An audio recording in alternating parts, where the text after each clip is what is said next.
মাননীয় স্পিকার যে এটা শাহবাগ না, আমরা কিন্তু শাহবাগ থেকেই উঠে এসেছি মাননীয় স্পিকার, এবং শাহবাগের সত্তা নিয়ে আমরা এখানে দাঁড়িয়েছি। আপনাকে ধন্যবাদ মাননীয় স্পিকার।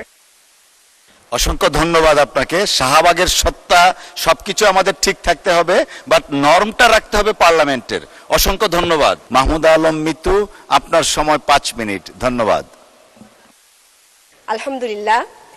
মাননীয় স্পিকার, প্রথমে আমি 2026-27 অর্থ বছরে শিক্ষা এবং স্বাস্থ্য খাতে বেশ দ্বিগুণ বরাদ্দ হয়েছে, এজন্য আমি আপনার মাধ্যমে মাননীয় অর্থমন্ত্রীকে এবং বর্তমান সরকারকে ধন্যবাদ জানাচ্ছি।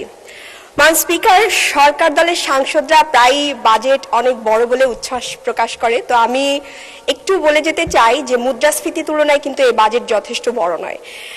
মাননীয় স্পিকার, এই বাজেটের বিষয়ে কথা বলার আগে আমি একটু বলি যে আমাকে গতকালকে 2-3 জন মেয়ে ফোন করেছে, বলেছে যে আপু আপনি তো সংসদে কথা বলবেন, আপনি একটু বলবেন যে সঞ্চয়পত্রের যে মুনাফা, এই মুনাফার উপর কর দ্বিগুণ ধরা হয়েছে। তো আমি আপনার মাধ্যমে মাননীয় অর্থমন্ত্রীকে একটু জানাতে চাই যে এই সঞ্চয়পত্রের সুবিধাভোগীদের মধ্যে আসলে অবসরপ্রাপ্ত প্রবীণ নারী, বিধবা, অসহায় নারী এবং নিম্নবিত্ত পরিবারের মানুষগুলো আসলে থাকে, এবং এদের অনেকেই এই টাকা দিয়েই ফ্যামিলি চালায়। তো মাননীয় অর্থমন্ত্রী যদি এই বিষয়টিকে আবার পুনর্বিবেচনায় নেয় তাহলে এটা দেশের মধ্যবিত্ত জনগোষ্ঠীর জন্য ভালো হবে। মাননীয় স্পিকার, বাজেট কত বড় হলো, বাজেট কত বরাদ্দ হলো, তার চেয়েও বড় বিষয় হচ্ছে বাজেট কতটা সুষ্ঠুভাবে বাস্তবায়ন হলো। 2022-23 অর্থ বছরের দিকে যদি আমরা তাকাই, স্বাস্থ্য বাজেটের কথা যদি বলি, সেখানে বরাদ্দ ছিল 36,863 কোটি টাকা, কিন্তু ব্যয় হয়েছে মাত্র 22,521 কোটি টাকা। তার মানে 40% ব্যয় হয়নি। তো বড় বাজেট দিয়ে যদি আমরা ব্যয় না করতে পারি, বাস্তবায়ন না করতে পারি, তাহলে কিন্তু একটা প্রশ্ন থেকেই যায়। মাননীয় স্পিকার, পেশায় আমি একজন চিকিৎসক। আমি সরকার দলের মাননীয় সাংসদরা প্রায় বলেন যে আমরা শুধু সমালোচনার খাতিরে সমালোচনা করছি, তো আমি সমালোচনা করব না, আমি একটা প্রজেক্ট, একটা স্বাস্থ্য বিষয়ে একটা প্রস্তাবনা দিতে চাই, কিন্তু তার আগে একটা গুরুত্বপূর্ণ বিষয়ের দৃষ্টি আকর্ষণ করতে চাই। মাননীয় স্পিকার, বাংলাদেশের চিকিৎসকরা সীমিত সম্পদ, অপর্যাপ্ত সরঞ্জাম, ন্যূনতম সুযোগ সুবিধার মধ্যেও প্রতিদিন রোগীদেরকে চিকিৎসা দেয়। আপনি জানেন, আপনারা সবাই একটা এলাকা থেকে নির্বাচিত হয়ে এসেছেন, এবং সেই এলাকার হাসপাতালের কি অবস্থা এটা অ্যাজ এ হোল আমরা সবাই জানি, এবং হাসপাতালে ডাক্তারদের রুমের কি অবস্থা, তারা কিভাবে চিকিৎসা দেয়, কত কম সরঞ্জামের মধ্যে চিকিৎসা দেয়, এটা কিন্তু আমরা জানি। কিন্তু তারপরেও অত্যন্ত দুঃখের সাথে বলতে হচ্ছে যে আমাদের চিকিৎসকরা প্রতিনিয়ত লাঞ্ছিত হচ্ছে, তারা কর্মস্থলে প্রতিনিয়ত শারীরিক নিগ্রহের শিকার হচ্ছে। তা আমি আপনার মাধ্যমে মাননীয় স্বরাষ্ট্র মন্ত্রণালয়, স্বাস্থ্য মন্ত্রণালয় এবং আইন মন্ত্রণালয়কে একটু জানিয়ে রাখতে চাই, বা আমি অনুরোধ করতে চাই যে তারা যেন এই যে চিকিৎসক সুরক্ষা আইন, যেটা নিয়ে অনেকবার কথা চলেছে, এটার ব্যাপারে আবারও একটু এটার ব্যাপারে বাস্তব পদক্ষেপ গ্রহণ করেন। মাননীয় স্পিকার, রাজনীতিতে যুক্ত হওয়ার আগে আমি পেশাগত জীবনের পাশাপাশি ফ্রি চিকিৎসা দিতাম গর্ভবতী নারীদের। তা আমি যখন রাজনীতিতে আসি তখন তারা আমাকে প্রশ্ন করেছে, আপু আপনি তো চলে যাচ্ছেন, আমি প্রায় 30,000 গর্ভবতীদের চিকিৎসা দিয়েছি, বিনামূল্যে পরামর্শ দিয়েছি, তা আপনি তো চলে যাচ্ছেন, এখন তো আমরা এই সুবিধা থেকে বঞ্চিত হব। তখন আমি তাদেরকে কথা দিয়ে এসেছিলাম, এবং খুব বড় গলায় আমি কমেন্টও করতাম যে আমি যদি নীতি নির্ধারণী পর্যায়ে যাই বা আমি যদি সংসদে যাই, আমি এমন নীতি বাস্তবায়ন করব যেখানে বাংলাদেশের 30,000 নয় 30 লক্ষ মায়েরা নিরাপদে সন্তান প্রসব করতে পারবে। তো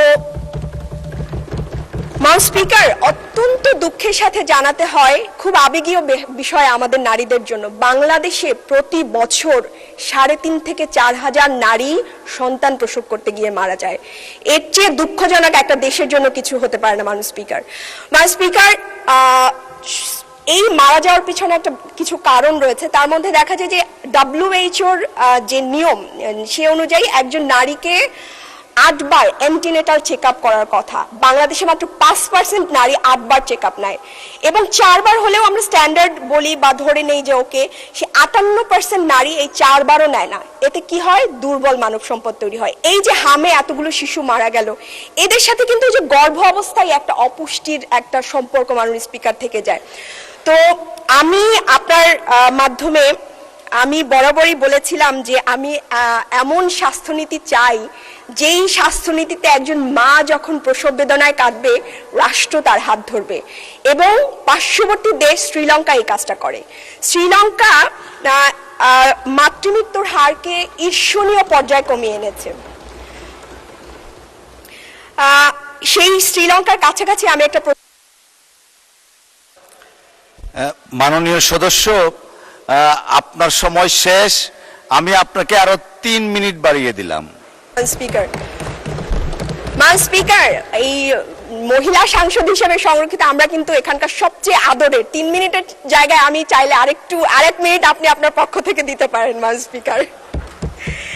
তো আমি প্রস্তাব করছি যে স্পিকার, মাতৃস্বাস্থ্য বেনিফিট প্যাকেজ, এটা একজন মায়ের জন্য 50,000 টাকার একটা প্যাকেজ, এটা চালু করার জন্য আমি এখানে স্বাস্থ্যমন্ত্রীও নেই, প্রতিমন্ত্রীও নেই, আমি বারবার খেয়াল করছিলাম, এবং আমি একজন বিরোধী দলের নারী সদস্য, আমার এই গুরুত্বপূর্ণ কথাটি, এবং এই খুবই গুরুত্বপূর্ণ এবং আবেগময় একটা জায়গা নারীদের জন্য, এই কথাটি আমার সংসদ যারা আছেন তারা নেবেন কিনা আমি এটা নিয়ে, তারা নাই, আমি তারপরেও বলছি, এবং এটা কিন্তু দেশের জন্য, এবং আমি রাজনীতিবিদ নই, আমি জুলাইয়ের পরে এসেছি এবং আমি মানুষের জন্য কাজ করতে চাই। এটা একটা বড় জায়গা, এটা যদি আমাদের মায়েদের জন্য এরকম বেনিফিট প্যাকেজ নেওয়া হয়, আমরা একটা সবল মানব সম্পদ তৈরি করতে পারবো। এর মধ্যে কি কি থাকবে মাননীয় স্পিকার? আমাদের মায়েরা মারা যায় মূলত হোম ডেলিভারি করার কারণে। 30 লাখ গর্ভবতীরা, প্রতি বছর আমাদের 30 লাখ গর্ভবতী মা হয়, এর মধ্যে 10 লাখ মা বাসায় ডেলিভারি করে, তারা হাসপাতালে আসতে চায় না। এই প্যাকেজের মধ্যে আমি হচ্ছে 8টি এনসি চেক আপ বা 4টি এনসি চেক আপ ন্যূনতম, এবং একটা পুষ্টির হচ্ছে প্যাকেজ, এবং প্রসব পরবর্তী সেবাটাও আমি নিশ্চিত করতে চাই। স্পিকার, আমি আপনার একটু দৃষ্টি আকর্ষণ করছি, এই প্যাকেজের জন্য নতুন কোনো অর্থ বাস্তবায়নের দরকার নাই বা বরাদ্দের দরকার নাই। যেই বরাদ্দ প্রতি বছর ফেরত যায়, সেই বরাদ্দ দিয়ে আমরা বাংলাদেশের নারীদেরকে নিরাপদ প্রসব ব্যবস্থা করে দিতে পারি। এবার একটু ট্রেজারি বেঞ্চের দিকে একটু আপনার অনুমতি নিয়েই বলছি। স্পিকার, সরকার অনেক ভালো ভালো নারী বান্ধব প্রজেক্ট নিয়েছেন এবং আমি এটাকে সাধুবাদ জানাই, কিন্তু আমি অত্যন্ত দুঃখের সাথে বলতে চাই যে ওখানে 37 জন নারী আর এখানে আমরা 13 জন নারী, অথচ টিআর কাবিখার বরাদ্দে আমরা মাত্র 13 জন বঞ্চিত হলাম। স্পিকার, অত্যন্ত দুঃখের সাথে এবং বিনয়ের সাথে অথবা জনগণকে আমি জানাতে চাই, যেই সরকার তার সামনে চেয়ারে বসা নারীদের সাংবিধানিক অধিকার রক্ষা করে না, সমান চোখে দেখে না, সেই সরকার কিভাবে সারা বাংলাদেশের নারীদের অধিকার রক্ষা করবে? স্পিকার, বলতে চাই না, তারপরে বলতে হয়, এর মধ্যে বাংলাদেশে অনেক বড় বড় মিরাকল ঘটে গেছে, এবং আমাদের মাননীয় স্থানীয় সরকার পল্লী উন্নয়ন সমবায় মন্ত্রীর উপজেলায় যেই কাজ হয়েছে সেটা অন্যান্য। মাননীয় স্পিকার, আমাকে 2 মিনিট দিতে হবে। আমি আগেই বলেছি, আমরা সংরক্ষিত আসনের নারীরা আমরা এখানকার সবচেয়ে স্নেহের, এবং আমাদের অধিকারও অনেক বেশি। প্রতিমন্ত্রীর আমি একটু বলে যাই। মাননীয় স্পিকার, 2 মিনিট এলাকা নিয়ে বলতে চাই। আপনার তো সময় শেষ হয়ে গেছে। আপনার বক্তব্য নিশ্চয়ই শুনেছেন সকলেই। আচ্ছা, লাস্ট 1 মিনিট। বলে যাই, ঠিক আছে। স্পিকার, আমার এলাকা হচ্ছে কাঠালিয়া, আমার আসন হচ্ছে জালকাঠি 1, কাঠালিয়া উপজেলা, এখানে ওখানকার নির্বাচিত এমপিও আছেন। তো আমাদের সবারই একটা দাবি, কাঠালিয়া উপজেলার যে হাসপাতালটি, এটি হচ্ছে কাঠালিয়া উপজেলা থেকে 10 মাইল দূরে, এবং মাত্র 2টি ইউনিয়নের লোক যারা আছে তারা ওই স্বাস্থ্য কেন্দ্রের সুবিধা ভোগ করতে পারে, কিন্তু মেইন উপজেলায় কোনো হাসপাতাল নাই। আমি আপনার মাধ্যমে আমি এটা এই জায়গায় একটা হাসপাতাল নির্মাণের জন্য আমি অনুরোধ করব। পাশাপাশি আমাদের রাজাপুর উপজেলায়ও কোনো স্বাস্থ্য কেন্দ্রে কোনো সরঞ্জামাদি নাই। আমি এটাকে এই ব্যাপারে আপনার মাধ্যমে স্বাস্থ্যমন্ত্রীর দৃষ্টি আকর্ষণ করব। ম্যাডাম স্পিকার, আমি 2 মিনিট চেয়েছিলাম। থ্যাংক ইউ, আপনাদেরকে ধন্যবাদ। আজকে সংসদে প্রথম বক্তব্য। আর আপনি একটা কথা বলেছেন মাননীয় স্পিকার, যে এটা শাহবাগ না, আমরা কিন্তু শাহবাগ থেকেই উঠে এসেছি মাননীয় স্পিকার, এবং শাহবাগের সত্তা নিয়ে আমরা এখানে দাঁড়িয়েছি।